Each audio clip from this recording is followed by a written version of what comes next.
లూకా వైద్యుడు శిష్యుడు కాదు,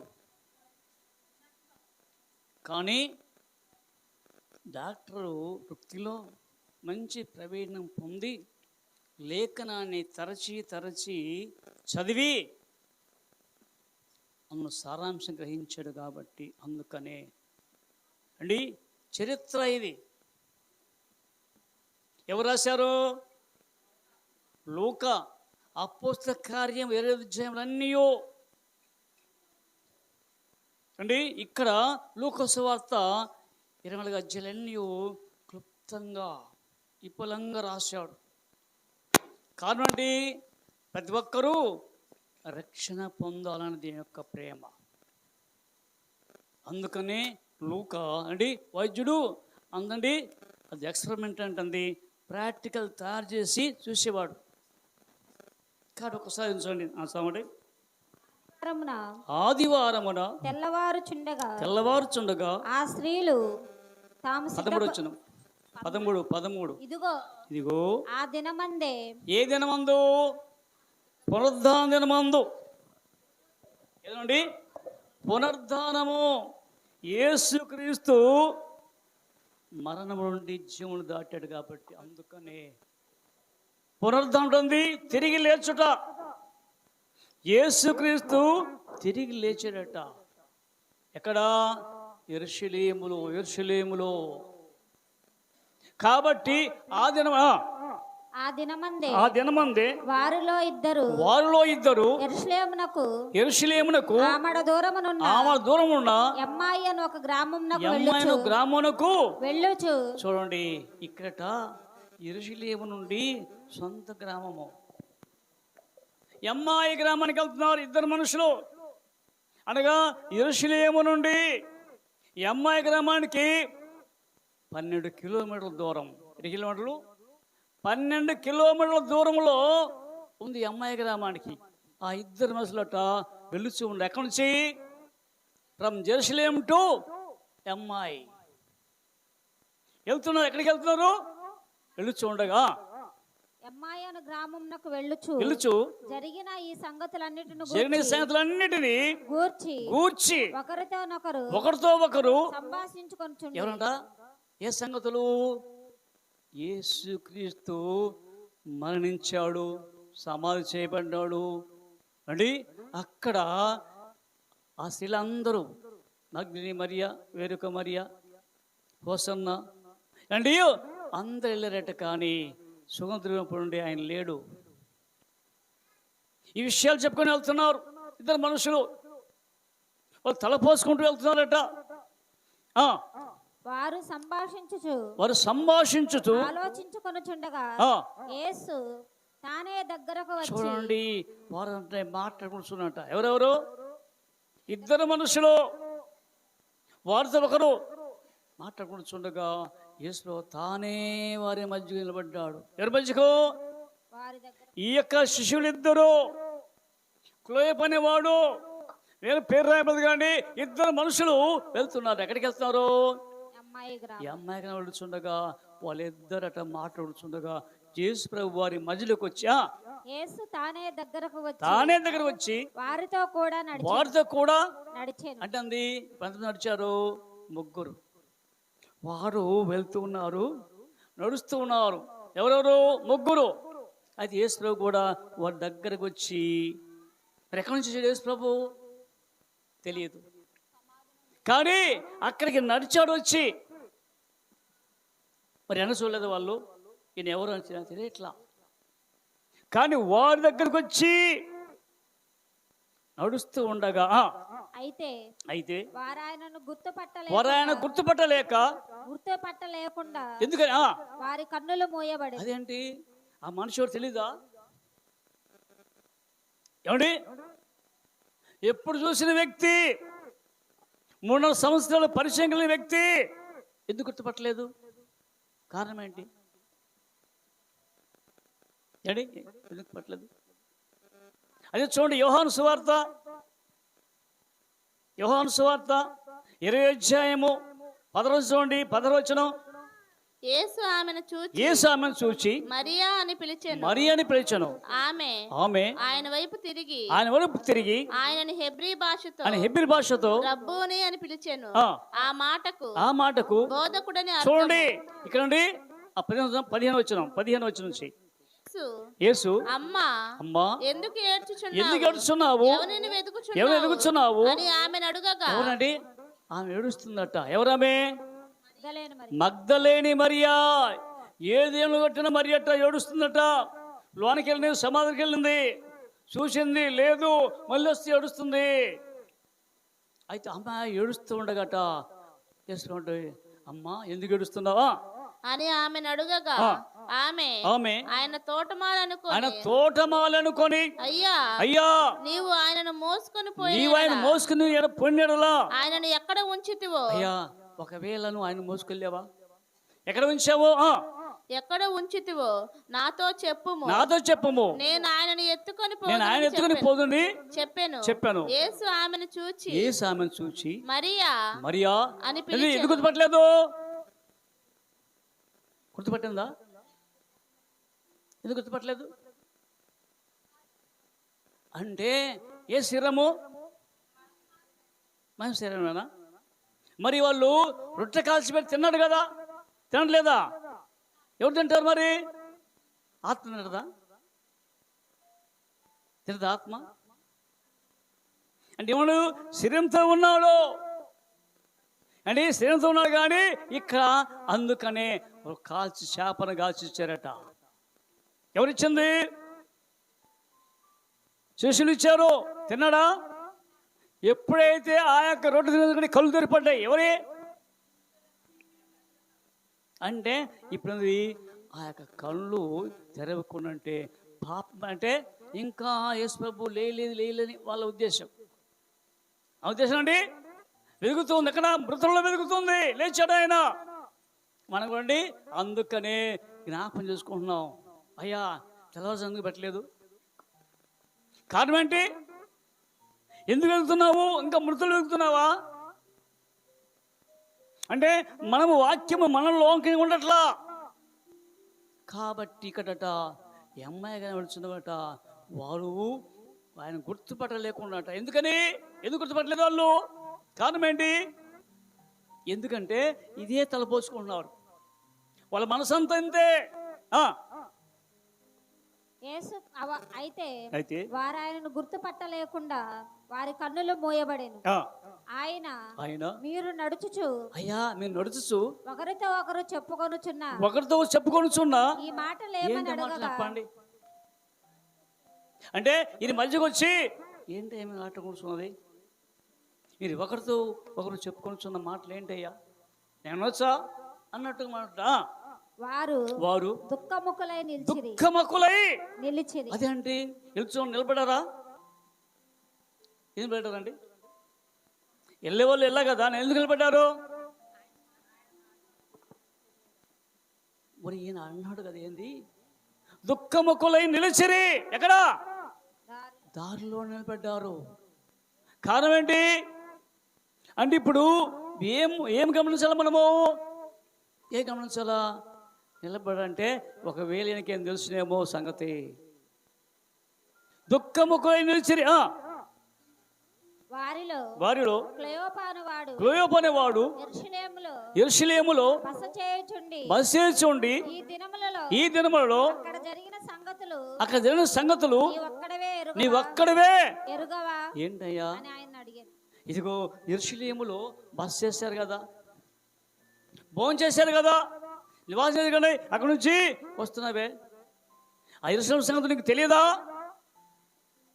ఏమన్నారండి అంటే యెరూషలేము సంగతులు ఇక్కడ తలపోసుకుంటున్నారు. ఎవరు అండి? శిష్యులు ఇద్దరు. ఏంటి ఆ సంగతులు అంటే నీకు తెలియదా? నీవొక్కడవే ఎరుగవా అని ఆయన నన్ను అడిగాను. ఆయన అవి ఏవని ఏంటి అవి నాకు చెప్పే ఒకసారి నేంటాను అని నీకేందా అన్నారా? అనలా. అవేవో ఒకసారి నేను చెప్తారా? మీరు వింటాను. వారిని అడిగినప్పుడు వారు నజరేయుడైన ఇంకెవరండి? నజరేయుడైన యేసును గూర్చిన సంగతులు. ఏ సంగతులట? ఈ దినాన నీ సంగతి చెప్తున్నారా దేవుడు? మనం చెప్తున్న సంగతి, అయ్యా ఈమె సంగతి రాండి, ఈయన సంగతి రాండి అంటే ఇదివరకు దేవుని కలిగి ఉండలేదయ్యా. దేవుని కలిగి ఉన్నారు, ఇప్పుడు రక్షణ పొందినారు. కాబట్టి నీ గురించి చెప్తానండి. సాక్ష్యం ఎవరి గురించి? జక్కయ్య గురించి చెప్తారు సాక్ష్యము. చెప్పారు సాక్ష్యం. రక్షింపడ్డారు. జక్కయ్య కుటుంబంతో రక్షణ పొందారు. పాపంలో ఉండి, శాపంలో ఉండి విముక్తి పొంది. కాబట్టి ఆయన సంగతి చెప్పుకుంటున్నావా? కానీ ఈ సంగతి నీకు తెలియదా? యేసును గురించిన సంగతి, వారు నజరేయుడైన యేసును గురించిన సంగతులే ఆయన దేవుని ఎదుటను చూడండి ఎట్లంటే పొగుడుతున్నారు. ఆయన సంగతి ఏం తెలుసు? ఆయన దేవుని ఎదుటను, ప్రజలందరి ఎదుట, దేవుడు కదండి, ప్రజలందరి ఎదుటను, క్రియలోను అంటే క్రియ పనులలోను, వాక్యములోను శక్తిగల ప్రవక్త అయి ఉండేది. ఏ ప్రవక్త అండి? శక్తిగల ప్రవక్త. శక్తి అనే శక్తి ఉందండి. ఎవరికి? దేవునికి. ఆయనకి శక్తిల ప్రవక్త ఉన్నాడయ్యా. నీకు తెలియదా? ఏముంది ఆయనకు? మొట్టమొదటిగా భయం ఉంది. ఇక్కడ ప్రజలందరూ ఆయన వినయం కలిగిన వాడై ఉన్నాడయ్యా. మన ప్రజల కోసం ఆయన ఎంతో శ్రమపడ్డాడు. తెలియదా? క్రియలోను, మాటల్లోను, క్రియలోను, వాక్యములోను శక్తిగల ప్రవక్త ఉన్నాడు. మన ప్రధాన యాజకులు అధికారులు ఆయనను ఏలాగు మరణ శిక్షకు అప్పగించి సిలువ వేయించిరో. నీకు తెలియదా? చూడండి, తెలీదా? అయ్యా మన ప్రధాన యాజకులు పెద్దలు ఆయన్ను సిలువకు అప్పగించి సిలువ వేశారు. నీకు తెలియదా? అంతేకాదు ఆయన అంటే ఇశ్రాయేలును విమోచింపబోడు ఈయనే అని మేము నిరీక్షించి ఉంటిమి. అండి అట్లా లేదండి. అయ్యా ఇశ్రాయేలు అందరూ విమోచించేవాడు, విమోచకుడు అంటే పాపం నుండి, శాపం నుండి తప్పించి దేవుడు అని మేము అంగీకరిస్తే ఇలా చేశారయ్యా. ఇదిగాక ఈ సంగతులు జరిగి నేటికి 3 దినములాయెను. అయ్యో నువ్వు భలే పడవయ్యా, నేటికి 3 దినాలైనవే. అయితే మాలో కొందరు స్త్రీలు చూడండి ఎన్నట్టు చెప్తున్నాడు. ఏమని? అయ్యా మాలో స్త్రీలు కొందరట తెల్లవారగానే ఎక్కువ జామున వెళ్ళారయ్యా సమాధులకు. దేనికి? సుగంధ వెలుపుని వెళ్ళారు. కానీ ఆయన లేడయ్యా, ఆయన లేడు అన్నప్పుట ఆయన అంటే బాధపడుతున్నాడు. చూడమ్మా 24 వచ్చిన 24 మాతో కూడా సమాధికి వెళ్ళి ఆ స్త్రీలు చెప్పినట్లు ఆయనను చూడలేదని వాళ్ళు చెప్పారయ్యా. ఆ స్త్రీలు వచ్చారు. అమ్మా లేడమ్మా, లేడు, మేము చూసాం. చాలా మంది వెళ్ళారు సమాధి దగ్గరికి, చూశారు కానీ ఎవరు కనపడలేదయ్యా అన్నప్పుట దేవుడు బాధపడి అన్నాడు. ఇదే మీరు నేర్చుకుంది, ఆయనతో 3 సంవత్సరాలు నేర్చుకుంది. ఇదే నా మీరు అని చూడమ్మా 25 వచ్చిన అందుకు ఆయన ఓ అవి అంటే తెలివి తక్కువలారా, అవివేకులారా, ప్రవక్తలు చెప్పిన మాటలు నమ్మని ఏమతి అంట. ఏమనండి? ఏమతి? మనందరికి కూడా మతిపోయింది, మందమే. ఎందుకు మందమైంది చెప్పండి? ఎందుకు మందమైంది అండి? ఒరే మందమంతులు అన్నది తిని కొవ్వు పట్టింది. కొవ్వు యేసు బాగా తిని ఏమైందండి? ఏమండి? మతిపోయిందంటే ఎవరికి? ఆహారం పెడుతున్నాడు దేవుడు. మాంసము, రొట్టెలు, చేపలు ఎక్కడికి వెళ్తామండి? మంచి భోజనాలు ఎవరికి? శిష్యులకు. మనకు కూడా అనుకోండి, మనకు భోజనాలే. ఏం భోజనం? వాక్య భోజనం. కానీ తినేది ఏమైంది? ఎగుటి అయిపోయింది. ఎవరికి? అందుకనమంటే అయ్యా ప్రాణమంటే ఎగుటి అయిపోయింది అండి. రోజుని వాక్యమే కదా, నేను మనకండి ఎగుటి అయిపోయింది. ఏంది? కానీ ఇక్కడట కాదట. అవివేకులారా, ప్రవక్తలు చెప్పిన మాటలను నమ్మనంటే ప్రవక్తలు చెప్పారు. నమ్మని మందమతులారా, క్రీస్తు ఇలాగూ శ్రమపడి తన మహిమలో ప్రవేశించినట్లు అగత్యం అంటే నిజము కాదా అని వారితో చెప్పి మోషేయు సమస్త ప్రవక్తలు లేఖనాన్ని అనుసరించి చూడండి ఏంటయ్యా తన్ను గూర్చిన ఇదిగో మోషే చెప్పాడు, సమూయేలు చెప్పాడు, ఏమని నన్ను గూర్చి చెప్పాడు. వినలేదా మీరు? ఏం చెప్పాడు మోషే? వినారా? ఏం చెప్పాడు మోషే? తెలీదా? ఎన్నిసార్లు వినలా మనం? ఏం చెప్పాడు మోషే? ఎప్పుడు వినలేదా మీరు?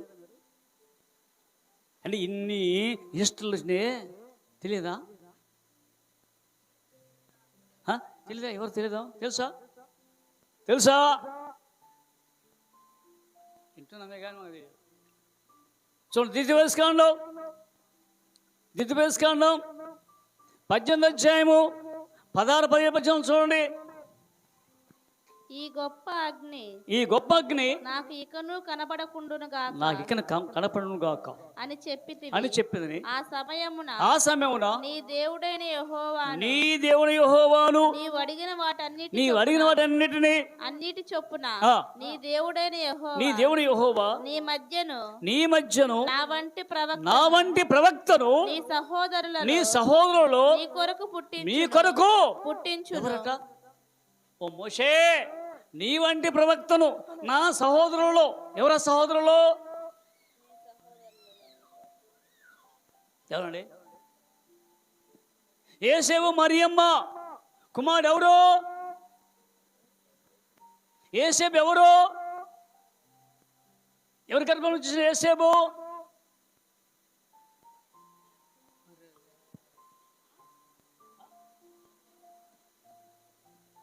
యేసేపు ఎవరి నుంచి వచ్చాడు? అక్కడ జాబితా ఉంది. మత్తయి సువార్తలో 1వ అధ్యాయములో 1-13 రాయబడి ఉంది. ఏమైనా తెలియదు. కాబట్టి నా వంటి ప్రవక్త మీ సహోదరుడు నీ దేవుడైన యెహోవాను నీవు అడిగిన వాటన్నిటి చొప్పున నీ దేవుడైన యెహోవా నీ మధ్యను నా వంటి ప్రవక్తను నీ సహోదరులలో నీ కొరకు పుట్టించును. ఆయన మాట నీవు వినవలెను. మరియు యెహోవా నాతో ఇట్లనెను, వారు చెప్పిన మాట మంచిది. వారి సహోదరులలో నుండి నీ వంటి ప్రవక్తను వారి కొరకు పుట్టించెదను. జనం నుండి నా వంటి ప్రవక్తలు. అందుకని అపోస్తల కాలం చూడండి, చెప్తున్నాడు చరిత్ర చూడండి. 3వ అధ్యాయం 3:21 అపోస్తల కార్యములు 3:21 అన్నిటికీ కుదురుబాటు కాలములు వచ్చునని దేవుడు ఆది నుండి తన పరిశుద్ధ ప్రవక్తల నోట పలికించెను. అంతవరకు యేసు పరలోక నివాసి అయ్యుండుట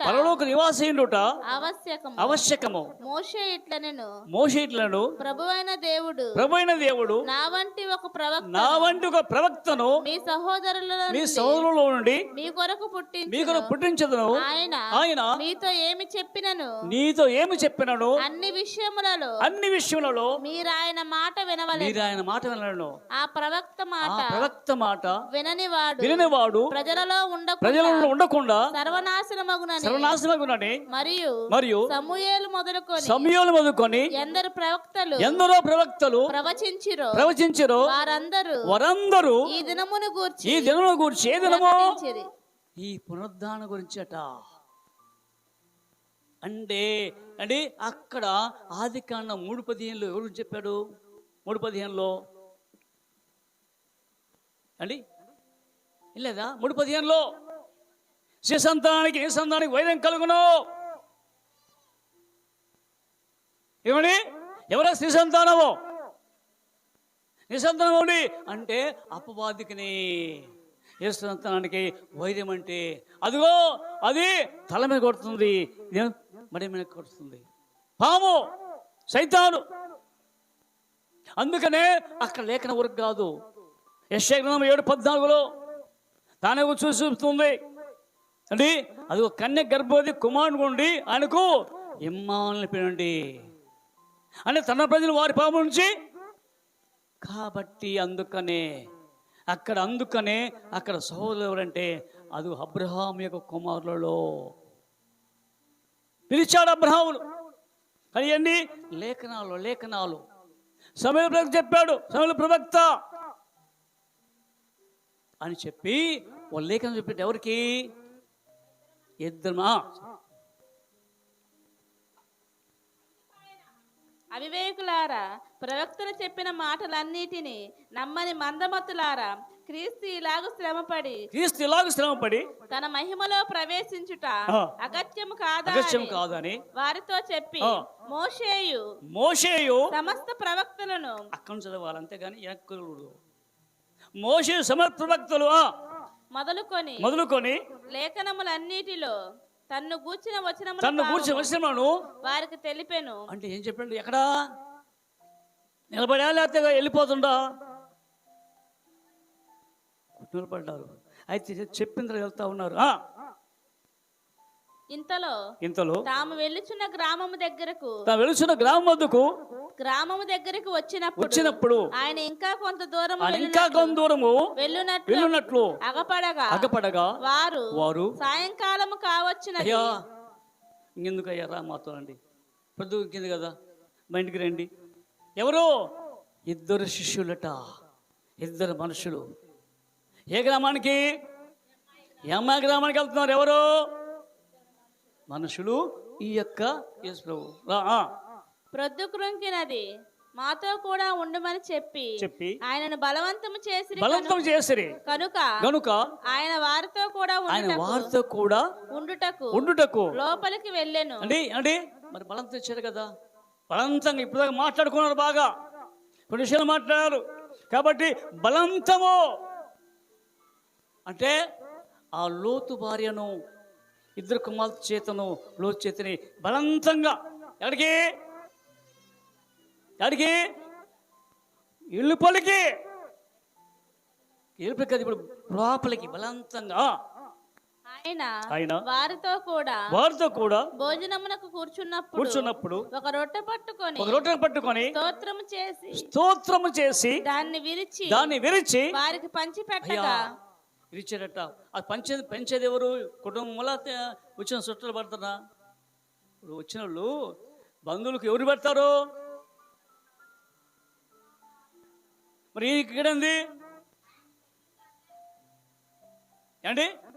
ఇప్పుడు ఆడ తీసుకొచ్చి పెట్టారట, కానీ పంచిస్తున్నాడు ఎవరు అన్నది. ఇప్పుడు అంది ఏమయ్యాడు? ఇప్పుడు ఎవరు పెద్ద? ఎవరు ఇంటి పెద్ద?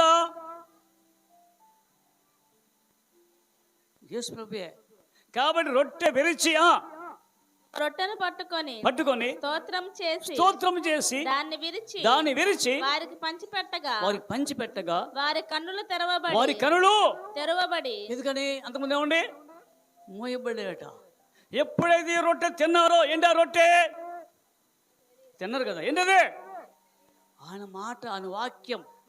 ఎప్పుడైతే వాక్యం లోనికి వెళ్ళిపోయిందో, ఆ మాట వెళ్ళిపోయిందో, కళ్ళు తెచ్చేట. వారి కన్నులు తెరవబడి ఆయనను గుర్తుపట్టి అంతటా ఆయన వారికి అదృశ్యుడాయను. ఏమండి? ఆ డిస్అపియర్ బెట ఏంటి? కళ్ళు తెరిచాడు, వెళ్ళిపోయాడట. ఎందుకని?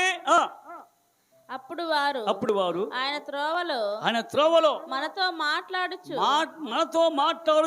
లేఖనములను మనకు బోధపరుచుచున్నప్పుడు, అయ్యా దారిలో మార్గములో ఆయన లేఖనం మనకు బోధించున్నప్పుడు మన హృదయము మనలో మండుచుండలేదా?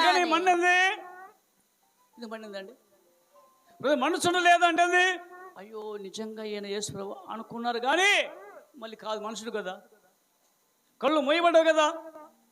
అయితే మన యొక్క హృదయంలో మండుచున్నది. మన హృదయము మనలో మండుచుండలేదా అని ఒకరితో ఒకడు చెప్పుకొని ఆ గడియలోనే వారు లేచి యెరూషలేమునకు తిరిగి వెళ్ళగా. ఎవరు మళ్ళీ ఎందుకు వెళ్ళారు? ఎమ్మెల్యే నుంచి ఎందుకు వెళ్ళారు మళ్ళీ వెనక్కి? ఎవరు వెళ్తారా? ఇప్పుడు అక్కడి నుంచి వచ్చారు, ఎక్కడి నుంచి వాళ్ళు ఎందుకు వెళ్తున్నారు? ఎందుకు వెళ్తున్నారు అంటే ఇక్కడ మేము యేసుని చూసామయ్యా, మాతో నడిచాడు. ఎందుకు నడిచాడో తెలియదు అక్కడ అండి. బయలుదేరమ్మంటే అండి ఒక అండి దాదాపుగా 1 కిలోమీటర్ నుంచి 12 కిలోమీటర్లు నడిచారు. అంటే ఆంబడంటే 12 కిలోమీటర్లు, 8 పర్లాంగులు. మళ్ళీ మళ్ళీ ఎవరు? ఆ గడియలోనే వారు లేచి యెరూషలేమునకు తిరిగి వెళ్ళగా 11 శిష్యులను వారితో కూడా ఉన్నవారును కూడి వచ్చి ప్రభువు నిజముగా లేచి, అయ్యా ప్రభువు లేచాడయ్యా, ప్రభు నిజముగా లేచి. నిజమేనయ్యా. మరి నమ్మలేదు వాళ్ళు? నమ్మారా? ఏంటి ఎప్పుడు నమ్మారు? మరి మొన్నటి దినానా అంటే సమాధిబద్ధం చేయబడి ఉంది. ఎవరు గుర్తులేదు ఎవరికి? చూడొకసారి అపోస్తల కార్యం, లూకా సువార్త, మత్తయి సువార్త 27వ అధ్యాయం 63వ వచనం. అయ్యా ఆ వంచకుడు శరీరం ఉన్నప్పుడు 3 దినములైన తరువాత నేను లేచేదనని ఎవరిలో? ప్రధాన యాజకులు అధికారులట అంటే ప్రధాన యాజకులు అధికారులు పరిచయం వచ్చి పిలాతుకు వచ్చి, అయ్యా 3 దినములైన తరువాత నేను లేచిదనని చెప్పినది మాకు జ్ఞాపకం ఉన్నది. జ్ఞాపకం లేదు. ఏమండి వాళ్ళ జ్ఞాపకం ఉంది, ఎవరికి? జ్ఞాపకం లేదు. మరి మన జ్ఞాపకం ఉందా? అయ్యా ఈరోజు పునరుద్ధాన దినము, ఇష్టం జ్ఞాపకం ఉందా? అయ్యా ప్రతి ఆదివారం ఎత్తుగా ఉంటుందో రమ్మని చెప్పానా? విన్నారా? చెప్పండి, విన్నారా? కానీ ఏమైంది? మర్చిపోయాలో మనం. అంటే కుదరదు కాబట్టి ఇక్కడట ఎప్పుడైతే దర్శనకి వెళ్ళి చెప్పారట, చివరిగా చూద్దాం 45 వచ్చిన నుంచి 45. అప్పుడు వారు లేఖనములు గ్రహించుచున్నట్లుగా ఆయన వారి మనస్సును తెరచి, ఇవ్వండి లేఖనాలు గ్రహించినట్టుగా, అండర్స్టాండ్ చేసుకుంటా అంటే మనసు గ్రహించరా, వారి మనస్సును తెరచి క్రీస్తు శ్రమపడి 3వ దినమున. మీకు లేఖనం తెలుసు కదా, అక్కడేమో మాట్లాడాడు మార్గంలో. ఇప్పుడు యెరూషలేముకి వచ్చాడు ఎవరు? ఇప్పుడు దాకేందండి వాని వెళ్ళిపోండి పక్కన అయిపోయాడు, మళ్ళీ యెరూషలేముకి వెళ్ళాల్సిందే. కాబట్టి యెరూషలేము చెప్తున్నాడు ఏమన్నా, వారి మనసును తెరచి. ఎవరి మనసు? అక్కడ అందరి మనసును తెరచి క్రీస్తు శ్రమపడి 3వ దినమున మృతులలో నుండి లేచిననియు యెరూషలేము మొదలుకొని సమస్త జనములలో ఆయన పేరట మారు మనసును పాప క్షమాపణ ప్రకటింపబడినని వ్రాయబడినది. ఈ సంగతులకు సాక్షులట. అయ్యా యెరూషలేము నుండి యూదయ సమీప ప్రాంతం నుండి ఇదిగో మీరే సాక్షులు. సాక్ష్యం కొట్టిదే సాక్ష్యం చెప్తావు కానీ నిలబడతావు సాక్ష్యము. ఎప్పుడైతే వాళ్ళని మనసును తెరిచాడో లేఖను గ్రహించినట్టుగా ప్రభువు చెప్తున్నాడు లేఖనాన్ని. నేను చెప్పి విన్నారా మీరు? ఏం చెప్పాడు? ఏం విన్నారు? చూడొకసారి యోహాను సువార్త 2వ అధ్యాయము 3వ అధ్యాయము యోహాను సువార్త 3వ అధ్యాయము 19వ వచనం 3:19. ఆ తీర్పు ఇదే, ఆ. వెలుగు లోకంలోనికి వచ్చిన వెలుగు లోకం వచ్చిన గాని తమ క్రియలు తమ క్రియలు చెడ్డమైనందున మనుషులు వెలుగును ప్రేమింపక వెలుగు ప్రేమింపక చీకటినే ప్రేమించి చీకటినే ప్రేమించిరి. దుష్కార్యం చేయి ప్రతివాడు ఆ. వెలుగును ద్వేషించును, తన క్రియలు దుష్క్రియలుగా కనపడకుండానట్లు వెలుగునొద్దకు రాడు.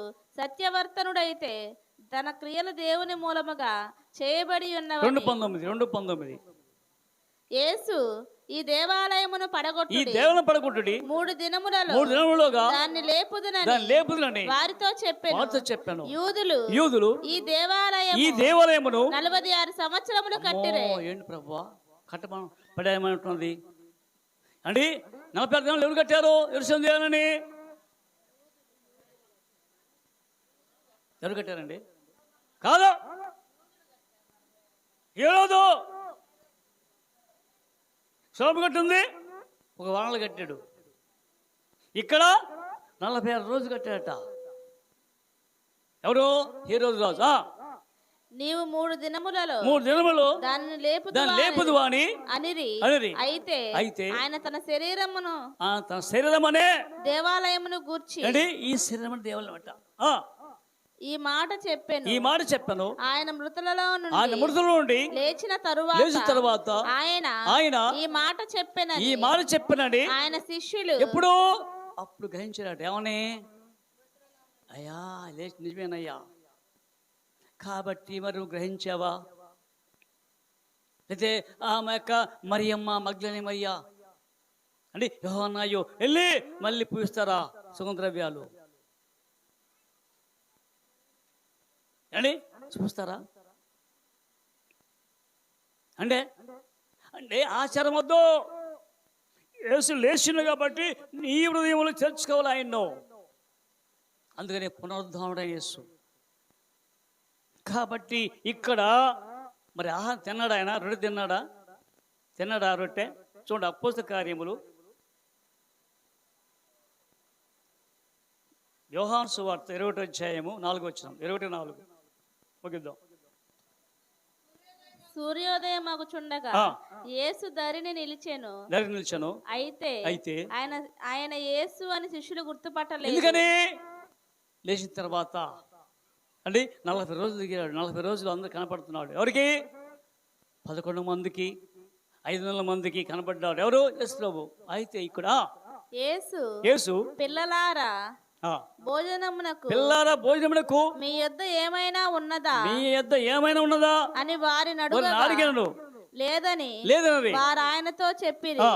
అప్పుడు ఆయన దోణి కుడి ప్రక్కను వలవేయుడి మీకు దొరుకునని చెప్పాను. కనుక వారు అలాగు వేయగా చేపలు విస్తారముగా పడినందున వల లాగలేకపోయిరి. కాబట్టి యేసు ప్రేమించిన శిష్యుడు ఆయన ప్రభువు సుమే అని పేతురుతో చెప్పాను. ఆయన ప్రభువని సీమోను పేతురు విని వస్త్రహీనుడై ఉన్నందున పైబట్ట వేసి సముద్రంలో దూకెను.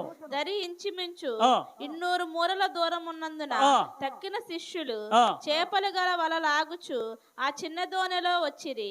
వారు దిగి దరికి రాగానే అక్కడ నిప్పులను వాటి మీద ఉంచబడిన చేపలను రొట్టె కనబడెను. యేసు మీరిప్పుడు పట్టిన చేపలలో అయ్యా మీరు పట్టారే చేపలలో కొన్ని తీసుకొని రండి వారితో చెప్పగా సీమోను పేతురు దోణి ఎక్కి వలను దరికి లాగాను. అది 153 చేపలు గొప్ప చేపలతో నిండి ఉండేను. చేపలు అంత విస్తారముగా పడినను వల పిగలలేదు. యేసు రండి భోజనము చేయుడని వారితో అనెను. ఆయన ప్రభువని వారికి తెలిసినందున నీవెవడువని శిష్యులలో ఎవడును ఎందుకని ప్రభు వచ్చాడయ్యా పారిపోయాడు. ఇప్పుడు ప్రభువుని తెలుసుకున్నాడు. ఆయనను అడుగు తెగింపలేదు. ఆ. యేసు వచ్చి ఆ రొట్టెను తీసుకొని వారికి పంచిపెట్టి అలాగే చేపలను కూడా పంచిపెట్టాను. యేసు మృతులలో నుండి లేచిన తరువాత శిష్యులకు ప్రత్యక్షమైనది ఇది మూడవసారి. వారు భోజనము చేసిన తరువాత యేసు సీమోను పేతురును చూచి యోహాను కుమారుడైన సీమోను వీరికంటే నీవు నన్ను ఎక్కువగా ప్రేమించుచున్నావా అని అడుగగా అతడు అనేది ఇక్కడ రొట్టె తిన్నట్టుగా ఉంది. ఎవరు ఎప్పుడైతే రొట్టె తిన్నాడో కళ్ళు తిరిగిపడ్డట. మరి రోజు తిన్నావు కదా ఆయన యొక్క శరీరాన్ని అరగ తాగుతున్నావు కదా, మరి చైతన్యం వచ్చిందా? కాబట్టి ఒకసారిగా ఆలోచించేసి ప్రభువా పునరుద్ధారణ దేవా, మా కొరకు ఆ కలువరిలో 2005 సంవత్సరం క్రితమే ప్రభువా మా కొరకు ఆ శిలువ రక్తం కార్చిన దేవా, ఒక్కసారిగా ప్రభువా కరుణించండి. నీ రాకడా ఎప్పుడో మాకు తెలియదు, కానీ రాకడ సిద్ధపట్టుకు సహాయం తెచ్చేయండి. ఎందుకంటే మేమందరం కూర్చొని వెళ్ళిపోయాల్సున్నాం, కానీ వాక్యం యొక్క ఆతృత మాకు లేదయ్యా.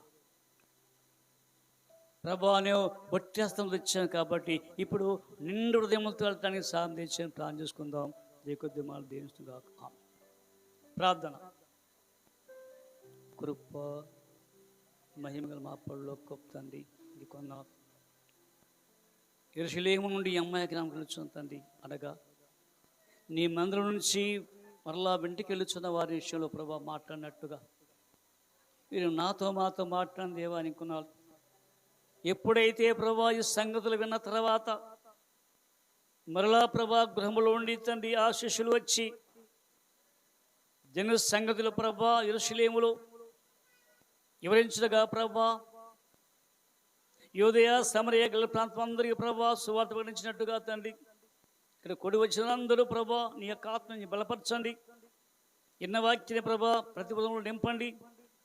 వచ్చి కూర్చొని వెళ్ళిపోవడం కాదు కానీ ప్రభా ఇదిగో నీ వాక్యం ప్రభా నాతో మాట్లాడి గమనించి మా యొక్క స్థితిని మార్చుకొని ప్రభా నీ యొక్క అడుగులను నడిచేబిడ్డగా మనం స్థిరపరచండి. నీ వాక్యం ప్రభా ప్రతి ఉదయం నింపండి. వాక్యం అంటే ప్రభా చేయడానికి కార్యములు చేయడానికి కుదరదు ప్రభా. కాబట్టి ఒకసారిగా తండ్రి ఇదిగా ప్రభా యేసేపులో తండ్రి నీ వాక్యం ఉంది కాబట్టి చేయడానికి కార్యంలో దూరం పారిపట్టుగా తండ్రి మేము కూడా అలాగా తండ్రి దూరం పారిపట్టడానికి సాయం చేసాం తండ్రి. ఎన్నిసార్లు వినను కానీ ప్రభా వాక్య ప్రభావాలు నిలకపోతే ప్రభా ఇదిగో హఠాత్తుగా తండ్రి మండిస్తాను చెప్పిన బట్టి ఒక్కసారిగా తండ్రి ఈ నింపండి. ఇలాంటి కొద్ది ప్రభా విన్న వాక్యాన్ని ప్రభుత్వారు ఉదయంలో చేర్చుకొని సాయం తెచ్చేయమని ప్రత్యేకముగా తండ్రి ముందున్న కార్యం సాయం తెచ్చేయమని యేసుక్రీస్తు నామమున ప్రార్థిస్తున్నాం తండ్రి. ఆమేన్.